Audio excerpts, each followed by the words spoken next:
इस कार्यक्रम के पुण्यार्चक हैं श्री राजेंद्र प्रसाद जी जैन, श्रीमती ममता जी जैन, श्री प्रशांत जी जैन, श्रीमती दिव्या जैन, पारस जैन, श्री भरत जैन, श्रीमती सौम्या जैन एवं समस्त परिवार, मुंबई।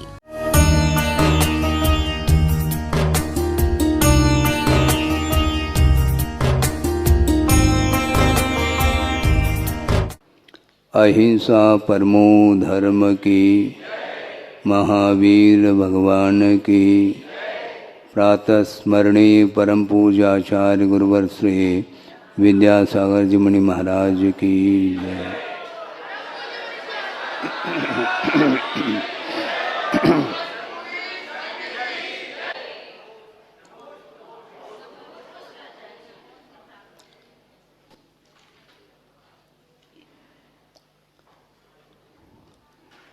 मोक्ष मार्ग के नेता के रूप में तीर्थंकर तीर्थ के कर्ता होते हैं और उनके निमित्त से असंख्य जीवों का कल्याण होता है, किंतु कल्याण करने की इच्छुक जो जीव होता है वही कल्याण कर पाता है।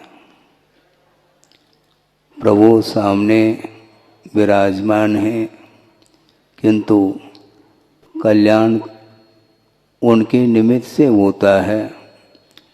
कल्याण करने की भावना, उत्कंठा अपने भीतर यदि नहीं है तो कल्याण नहीं कर पाते। उनका कल्याण हो चुका है, उनकी आराधना करने से हम लोगों का कल्याण हो सकता है। बहुत पुराना प्रसंग आपके सामने रख रहा हूँ कि तीर्थंकर जो होते हैं वे दीक्षा के पूर्व उनका जीवन सबको ज्ञात है। वैभव के साथ ही उनका जीवन व्यतीत होता है और उनका अकाल मरण नहीं होता। अवधि ज्ञान, अनुगामी अवधि ज्ञान लेकर के ही आते हैं। क्षायिक सम्यक उनके पास है और वैराग्य उन्हें हो जाता है। अब वैराग्य होने के उपरांत भवने वनेवा, चाहे वह भवन में रहे चाहे वन में रहे, इसमें कोई बाधा तो है नहीं। सामायिक पाठ में बोलते हैं, दुखे सुखे वैरिणी बंधु वर्गे, योगे वियोगे भवने वनेवा, निराकृता शेष ममत्व बुद्धे, समम मनो मेस्तु सदापि नाथ। ये पंक्ति पढ़ते हैं। अब मन में ये विचार उत्पन्न होता है, निश्चित रूप से उसी भव से उन्हें केवल ज्ञान की उत्पत्ति होगी और निर्वाण का लाभ होगा। इसको कोई रोकने वाला नहीं।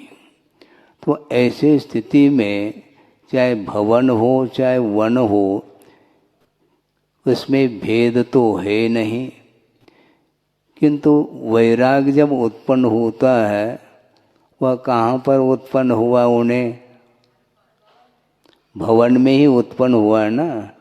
जब भवन में ही वैराग्य उत्पन्न हुआ तो वैभव के प्रति लालसा तो रही नहीं। फिर उसी भवन में रह करके आत्म साधना करने में बाधा क्या है? बाहर क्यों निकलते हैं वो? बहुत बड़ा प्रश्न खड़ा है सामने।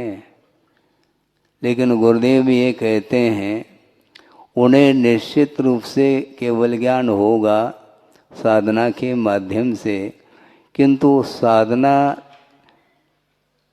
करने के लिए उपयुक्त क्षेत्र की बड़ी आवश्यकता है प्रारंभिक अवस्था में। प्रारंभिक अवस्था में चाहे वो तीर्थंकर हो, चाहे वो सामान्य कोई भी साधक क्यों न हो, उपयुक्त स्थान के बिना मन संतुलित रह नहीं सकता। मन को केंद्रित करने के लिए, मन को संयत बनाने के लिए जो उपयुक्त क्षेत्र है उसका आलंबन लिया जाता है। इसलिए भवन से वो बाहर निकलते हैं, क्योंकि भवन के संस्कार भी तो रह सकते हैं। वहीं बैठे बैठे, जैसे समोसन में भी बैठे बैठे किसी को वैराग्य हो जाता है और दीक्षित भी हो जाता है, किंतु यहाँ पर रह करके काफ़ी लंबा समय व्यतीत किया है, दीर्घ काल व्यतीत किया है वैभव के बीच में, उसके संस्कार समाप्त करने के लिए प्रारंभिक अर्थात प्राथमिक भूमिका में आवश्यक है। इसलिए वन की ओर वो विहार करते हैं। जबकि वन में जाने के उपरांत इससे भी भयानक स्थिति उनकी बन सकती है, ये बात अलग है। किंतु शुरुआत में मन को संयत बनाने के लिए, राग से ऊपर उठने के लिए उस क्षेत्र का परित्याग करना भी उतना ही आवश्यक सिद्ध होता है। प्राकृतिक वातावरण में रह करके बहुत जल्दी हम अपने मन को लगा सकते हैं, बल्कि लगाना क्या, अनायास ही ध्यान लग सकता है। पेड़ पौधे हैं, नदी नाले हैं, वहाँ पर जाने के उपरांत ऑटोमेटिक तनाव से हम मुक्त हो जाते हैं। किसी भी प्रकार से कोई तनाव के लिए प्रसंग बनता ही नहीं। पशु पक्षी आदि हैं, पशु पक्षी आदि हैं, विचरण कर रहे हैं, सामने बैठे हैं, उनको लेकर के कोई भी मन में विकलता नहीं आती, मन में कोई कालुष्य भाव उत्पन्न नहीं होता। किंतु साधर्मी के बीच में एक क्षण निकालना भी कठिन हो जाता है,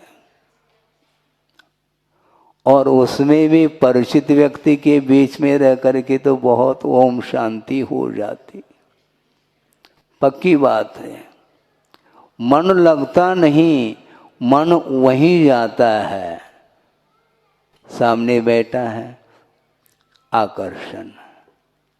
गिरनार की बात है, पहाड़ पर पहुँचे हैं संग सहित आचार्य महाराज, वहाँ पर 2-5 मिनट के लिए बैठे हैं एक चट्टान पर, और वहाँ पर पक्षियों का कलरव सुनाई पड़ रहा है। उनका कहना था कि देखो, यह कलरव आपके लिए डिस्टर्ब नहीं कर रहा है, क्योंकि उनके साथ आपका कोई भी संबंध ही नहीं है, और जहाँ पर संबंध है वहीं पर आपको व्यवधान उपस्थित होता है। तो संबंध रखने के लिए कहा किसने? पहला संबंध करो, फिर बाद में तोड़ो। तोड़ने के लिए मेहनत करो, हाँ, और टूट भी जाए तो भी संस्कार बने रहते हैं, जिसको वासना काल बोलते हैं। तो इसलिए बार बार गुरुदेव का यही कहना रहता है कि किसी भी प्रकार से मन से, वचन से, काय से चेतना, चेतन जो बहिर्भूत वस्तु हैं, उनके साथ कोई भी संबंध जोड़ना नहीं चाहिए। इसलिए एक हाइकू उन्होंने दिया है, जोड़ो न जोड़ो, जोड़ा छोड़ो। हाँ, जोड़ो तो बेजोड़ जोड़ो। अब ये हाइकू अपने पास ही है, अपने जेब में ही है वो। इसके बाद भी उसका उपयोग समय पर हम नहीं कर पाते। आपने कहा कि उपदेश दे करके सूत्रों के माध्यम से अपने जीवन को कृतार्थ कराइए, ये भाव रखा है। और हम ये पूछना चाहते हैं, आचार्य महाराज ने जो दिया है वह न कोई दे सकता है न दे रहा है। हाँ, नहीं दे नहीं रहे, दोहरा रहे हैं। हम बार बार दोहराते हैं इस विषय। उसके बिना हमें आनंद आने वाला नहीं है। मैं को भूलना है। मैं को भूलो, मैदान में आ जाओ, ये कहते हैं गुरुदेव। मैं का त्याग करो, मैं का विमोचन होना चाहिए। मैं का कभी प्रयोग करता, कभी हम का प्रयोग करता। हमने कहा है, हमने किया है, हमने दिया है। ये जो हम ये ठीक नहीं। उन्होंने दिया है, ये न हम अपने तरफ से हाइकू बना पा रहे हैं, न कोई दोहा लिख पा रहे हैं, न कोई छंद लिख पा रहे हैं। फिर भी स्वच्छंद होकर के ये कह दें कि मैंने दिया है, गलत बात है। ये कह नहीं रहे, कहने का भाव आ सकता है ना। वो भाव किसी को दिखाई थोड़ी देता है। सामने वाला सुन रहा है, प्रवचन सुन रहा है, मान लो मंत्र मुग्ध होकर के सुन रहा है, और बीच बीच में वह तालियों के माध्यम से भी अपने भावों को व्यक्त कर रहा है। उन तालियों के गड़गड़ाहट से भीतर यदि मान लो वक्ता के मन में तरंग उत्पन्न होने लग जाए तो इसी को तो तोड़ना है। हाँ, ये तरंग ही व्यवधान उपस्थित करता है। रंग, तरंग, अंतरंग, ये तीन चीजें हैं, और बहिरंग अलग है। तो बहिरंग से भीतर आना है, और आत्मा में प्रविष्ट होकर के जो साधना करता है उसकी आंतरिक साधना मानी जाती है, और ये मोक्ष मार्ग में बहुत महत्वपूर्ण साधना मानी जाती है।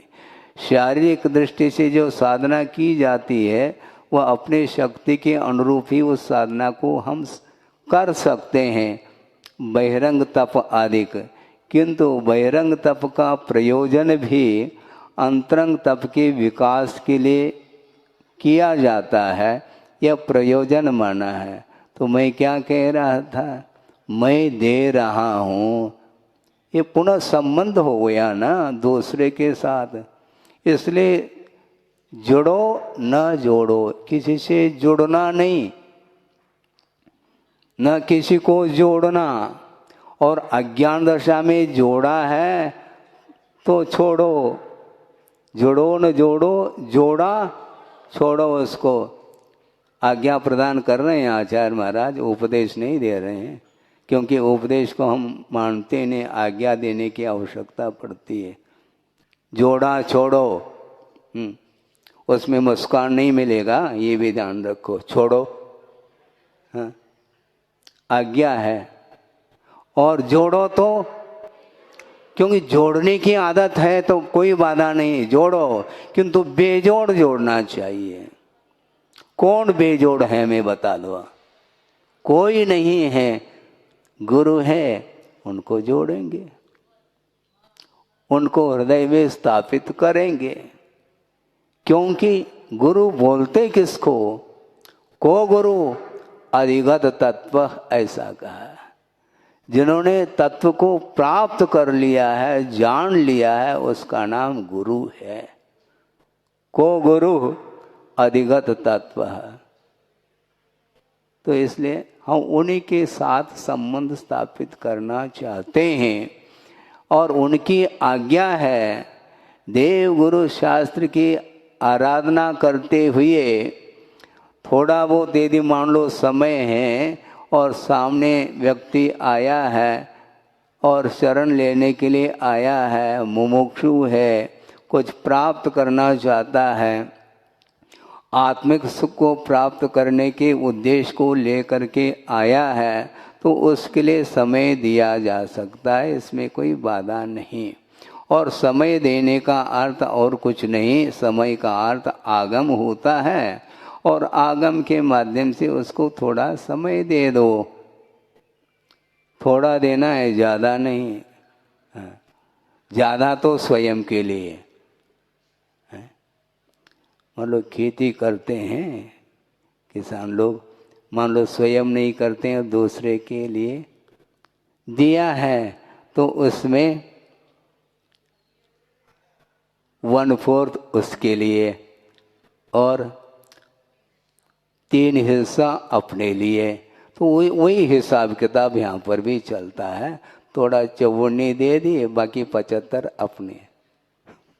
तो पक्की बात, क्योंकि कहा भी है जम सक, ऐसा कहा, स्वयं के लिए नहीं कहा जम सक है, किंतु दूसरे के कल्याण के लिए जितना शक्य है उसका अनुष्ठान हम कर सकते हैं, उसको धर्म की ओर अग्रसर कर सकते हैं।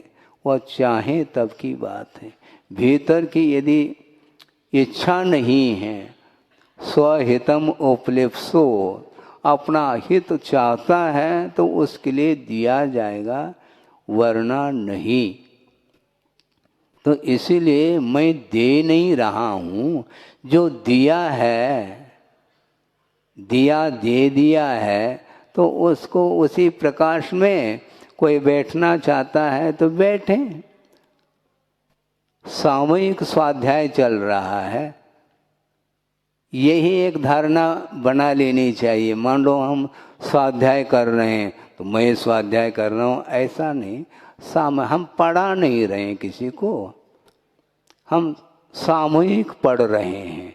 अकेले पढ़ते थे, 10 व्यक्ति आ गए मान लो तो ठीक है, सामूहिक भोजन कर रहे हैं। पहले भोजन अकेले कर रहे थे और 2 व्यक्ति आ गए मान लो, आइए बैठिए, इसी में से बांट करके ले लो। तो वही स्थिति, मैं दे नहीं रहा हूँ, इस प्रकार की धारणा को हमें समाप्त करना है। क्या देना, हमने तो लिया नहीं अभी तक और देने के लिए बैठ गए। एक बार कहा था, किसी ने नमोस्तु कर दी तो आशीर्वाद, हाथ उठ गया तो गुरुदेव ने कहा तुम्हारा कल्याण हो गया है, अभी तो तुम दीक्षित हुए हो, तुम्हारा कल्याण हो गया। दूसरे के कल्याण के लिए है, धर्म वृद्धि रास्तु, वृद्धि हो गई धर्म की तुम्हारी अंदर। व्यवहार का निषेध नहीं, किंतु बार बार उनका दृष्टिकोण ये रहता है कि व्यवहार से श्रमण को ऊपर उठना चाहिए। समय पर व्यवहार करें, उसका निषेध नहीं, किंतु रात दिन उसी में उलझ गए मान लो, वो ठीक नहीं। धर्म वृद्धि अस्तु ऐसा कहा है कि वृद्धि अपने भीतर होनी चाहिए, तो अपने आप सामने वाले का भी विकास होता है, यह तय है। प्रभाव पड़ता है क्या नहीं, मात्र शब्दों का ही प्रभाव थोड़ी पड़ता है, दिगंबरत्व का प्रभाव नहीं है क्या। हाँ, थोवन जी का प्रसंग और सुना देते हैं, यदि सुन लिया हो तो फिर सुन लो। उसी को मैं दोहराता रहता हूँ, मैं बार बार कह रहा हूँ। आचार्य महाराज बहुत अस्वस्थ हो चुके थे। कब? 87 है थोवन जी, और उस समय आरिका संघ भी चातुर्मास, हाँ, गुरुदेव के सानिध्य में ही उनका भी हो रहा था। और आचार्य महाराज बैठे हैं, पहचानना कठिन हो गया था, ऐसी स्थिति बन गई थी शरीर की, काफ़ी शरीर कृश हो चुका था। इसके उपरांत भी वो बैठे हैं और किसी महाराज ने ही जिज्ञासा रखी कि महाराज कोई मोक्ष मार्ग पर बढ़ना चाहता है तो उसको प्रेरित करना चाहिए कि नहीं? आप सुन रहे हैं? प्रेरित करना चाहिए कि नहीं? तो 1 सेकंड वो मौन रहे और उन्होंने ये कहा, प्रेरणा देने की कोई आवश्यकता नहीं। बात समझ में नहीं आ रही है? आ जाएगी। उन्होंने कहा प्रेरणा की कोई आवश्यकता इसलिए नहीं है, सामने दिगंबरत्व है और कौन सी प्रेरणा देना चाहो। जनलिंग को जिन्होंने अंगीकार किया है और निरंतर साधना में रत हैं, फिर वो किसको प्रेरित करें? कि अपने आप अंत प्रेरणा होनी चाहिए। उनके चरणों में जाने के उपरांत घर जाने की इच्छा नहीं होनी चाहिए। और बोलते भी आप लोग, घर जाने की इच्छा नहीं होते, ऐसा बोलते हैं? जब पास में आ जाते नहीं है तो घर जाने की इच्छा होती है। तो घर जाने की इच्छा भेज कौन रहा है आपको? आपको न बुलाया है न वो भेज रहे हैं, और स्वयं ही आए हैं वहाँ से हजारों किलोमीटर की यात्रा करते हुए यहाँ पर आए हो, तो बिना प्रेरणा के आए क्या? नहीं है? हेलो हेलो के द्वारा आपको बुलाया है क्या? कॉल किया क्या? नहीं। आए हैं, फिर आने के उपरांत शांति से दर्शन कर लो, प्रेरणा मिल जाएगी। उनका ये भाव था। मैं वही बैठा था तो हमने सोचा तो हमें तो बोलने की आवश्यकता ही नहीं है। हम क्या, जो बोल रहे हैं वही उत्तर मेरे लिए भी मिलने वाला है, तय है। इसलिए शांति से सुनो जी, में सार है। हाँ, प्रत्येक के लिए वही उत्तर मिलेगा, और क्या अलग उत्तर थोड़ी है। एक मान लो गणित दे दिया करने के लिए, उसकी प्रक्रिया है।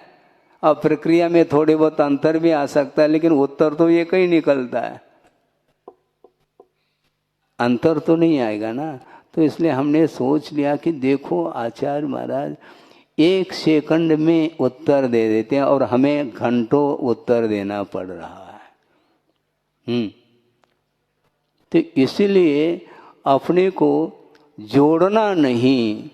अज्ञान दशा में यदि जोड़ा है तो उसका विसर्जन की बात करो आप, जोड़ने की बात मत करो। और पर वस्तु को ही जोड़ा जाता है, आत्मा को जोड़ा नहीं जाता। आत्मा में स्थित हो करके आत्मा की साधना की जाती है। इसलिए शुभम शरीरम दिव्यांश्च विषयान अभिवांछति उत्पन्न आत्ममतिर्देहे तत्वज्ञानी ततश्च्युतिम अभिवांछति। जो तत्वज्ञानी होता है वह सुंदर सुंदर शरीर को और विषयों को नहीं चाहता। कौन चाहता है? उत्पन्न आत्ममतिर देहे, शरीर में आत्मा की बुद्धि जिसे उत्पन्न हुई है वही चाहता है शरीर को और पंचेंद्रिय के विषयों को। किंतु तत्वज्ञानी ततश्च्युतिम अभिवांछति, वह उससे मुक्त होना चाहता है। और मुक्त होने के लिए ही बहिरंग परिग्रहों का विमोचन किया। और अंतरंग परिग्रह जो बैठे हैं सत्तागत कर्म, उनको दग्ध करने के लिए निरंतर वह तत्पर हैं। उनको समाप्त करना है। 9 कर्म समाप्त करने की आवश्यकता नहीं। समय पर आयु यदि समाप्त हो जाता है तो वह शरीर छूट जाता है, छोड़ा नहीं जा रहा है, छूट जाता है वो। और छूट जाता है तो उसकी अंत्येष्टि होती है। किंतु गुरुदेव ये कहना चाहते हैं कि मोह कर्म की अंत्येष्टि होनी चाहिए, उसकी दाह संस्कार उसका होना चाहिए। और अतीत अनंत काल से वह मोहनी कर्म आत्मा के साथ उसका संबंध हुआ है, हुआ नहीं है। और उसको समाप्त करने के लिए तत्वज्ञानी ततश्च्युतिम अभिवांछति, जो तत्व का स्वरूप जानता है, आत्मा का स्वरूप भी जानता है, और आत्म तत्व से भिन्न पृथकभूत जो अन्य पदार्थ है उनके स्वरूप को भी जान लिया है, वे ही तत्व ज्ञानी माने जाते हैं। वे कभी भी पर वस्तु के प्रति ममत्व भाव रख ही नहीं सकते, क्योंकि वह मेरा है ही नहीं। जब मेरा नहीं तो मेरापन क्या वस्तु? ममत्व त्व प्रत्यय भावार्थ में है, तो मेरापन है ही नहीं। जब मेरा ही है नहीं तो मेरापन क्या है? हाँ, ये होना चाहिए, लेकिन नहीं होता। सुनने में तो आ रहा है, ज्ञान भी हो रहा है, आगम का अध्ययन जिसने किया है तो आनंद तो आता है, लेकिन वह आनंद छोड़ने में आता है, जोड़ने में नहीं। सुनने के बावजूद भी उन्हीं पदार्थों को प्राप्त करने की जो लालसा है वह समाप्त होनी चाहिए। कौन करेंगे समाप्त? आपको करना, क्योंकि जोड़ा आपने हैं, मैंने तो जोड़ा तो है ही नहीं। जोड़ा था उसको छोड़ दिया, फिर जोड़ने की बात है तो पंच परमिष्टि का आलम्बन ले रहे हैं हम, और किसी का आलम्बन नहीं लेना चाहते। तो प्राकृतिक वातावरण में रहने से अनायास ही उपयोग अथवा मन लग जाता है, अन्यत्र नहीं जा सकता। तनाव मुक्त, एकदम टेंशन फ्री रहता है, बहुत हल्का महसूस करता है। और वहाँ से इस भवन में आ गए तो माथा बंध गया। यही होता है। आचार्य महाराज भी शुरुआत में ऊपर रहते हैं, जो बड़े बड़े मंदिर बने हैं, तो उनके परिक्रमा के पीछे जा कर के वहीं पर रात में भी दिन में भी उन्होंने व्यतीत किया है। तब कहीं जा कर के उनका कल्याण हुआ है। और कल्याण करने के लिए प्रेरणा देने की आवश्यकता इसलिए नहीं, उस सामने साधक बैठे हैं, अनूठी साधना, और उसको देख करके भी यदि घर याद आता है, फिर उपदेश देने का कोई औचित्य शुद्ध नहीं होता है। क्या उपदेश देना है? प्रैक्टिकल पेपर है, वह लिख रहे हैं, आप लिखना चाहो तो ठीक, नहीं लिखना चाहो तो कोई वादा नहीं।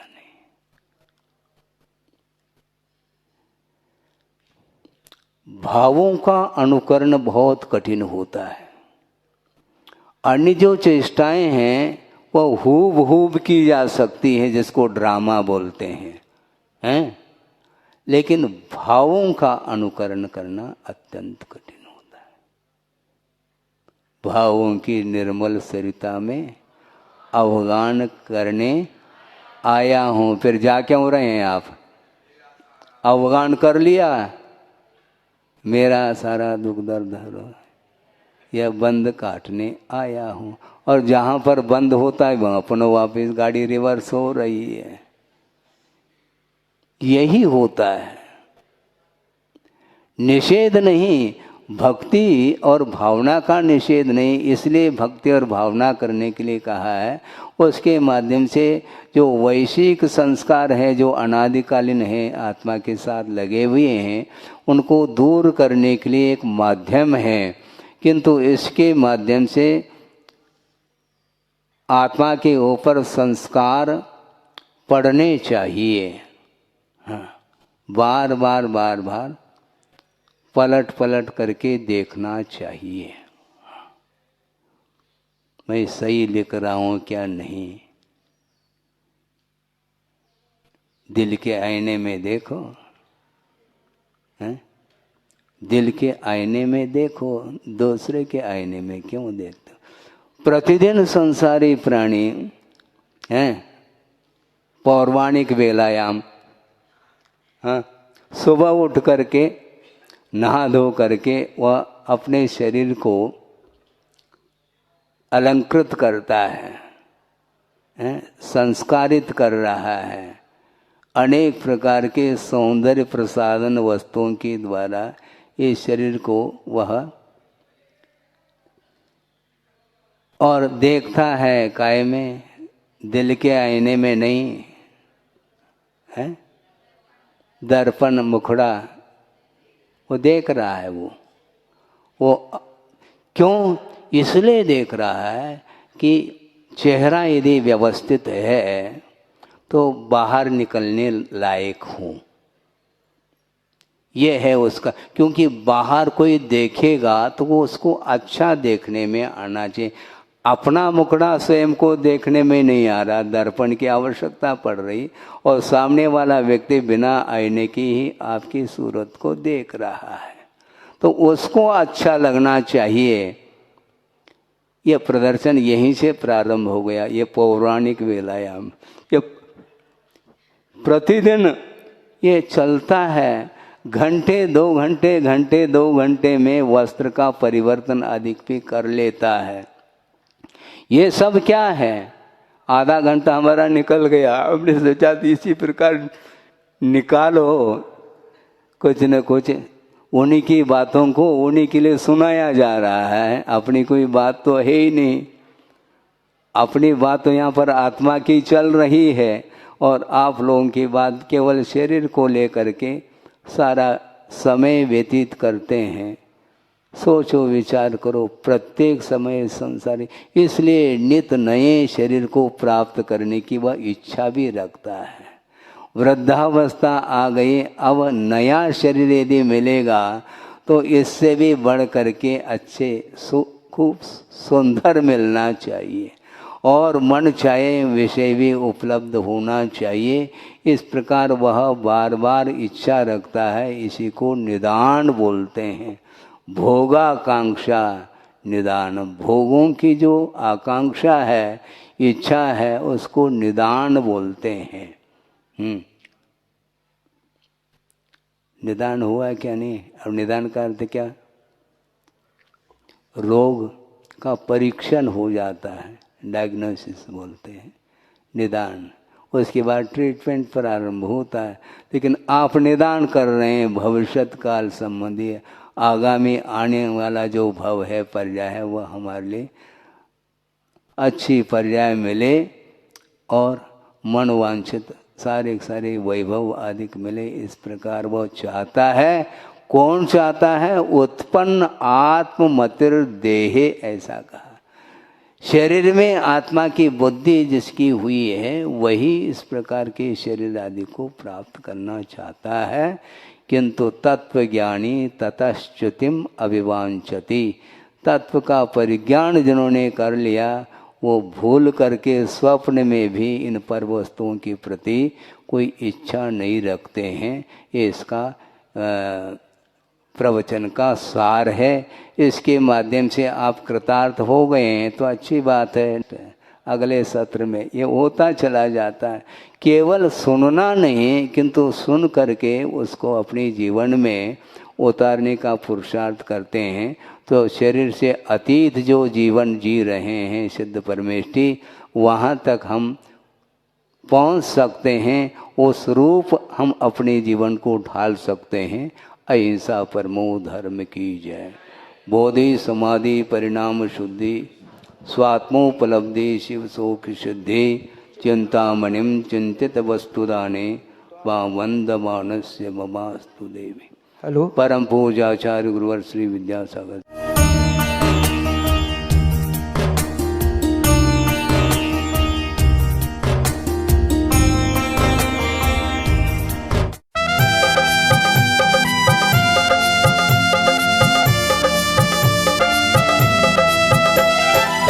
जिन शासन के नवाचार्य हैं, पूजे जिन्हें जग सारा है।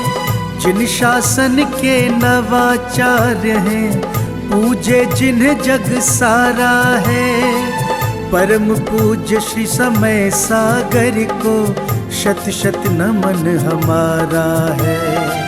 परम पूज्य श्री समय सागर को शत शत नमन हमारा है।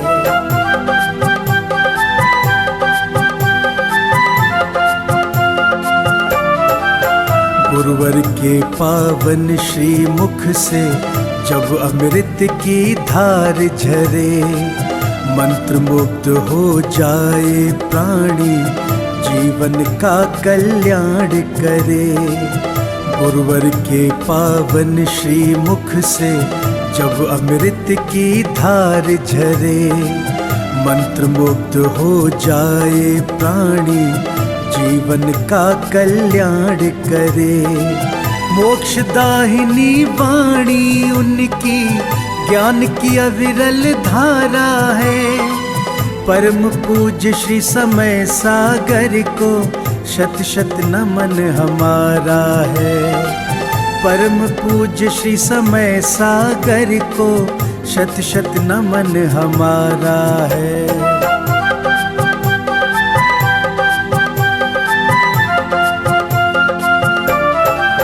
परम तपस्वी दिव्य ओजस्वी धर्म ज्ञान के भंडारी, काया जिनवर के समरूपी भक्तन के हैं भवतारी। परम तपस्वी दिव्य ओजस्वी धर्म ज्ञान के भंडारी, काया जिनवर के समरूपी भक्तन के हैं भवतारी। दिव्य दिगंबर रूप गुरु का लगता बड़ा ही प्यारा है। परम पूज्य श्री समय सागर को शत शत नमन हमारा है। परम पूज्य श्री समय सागर को शत शत नमन हमारा है।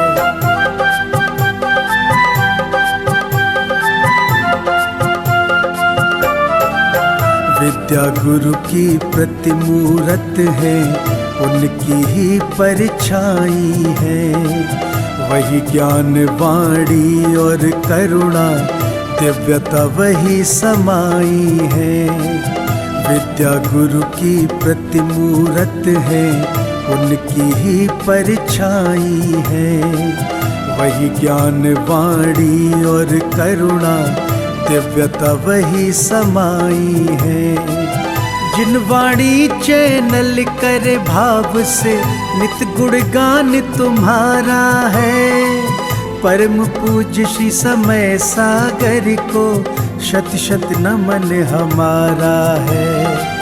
परम पूज्य श्री समय सागर को शत शत नमन हमारा है।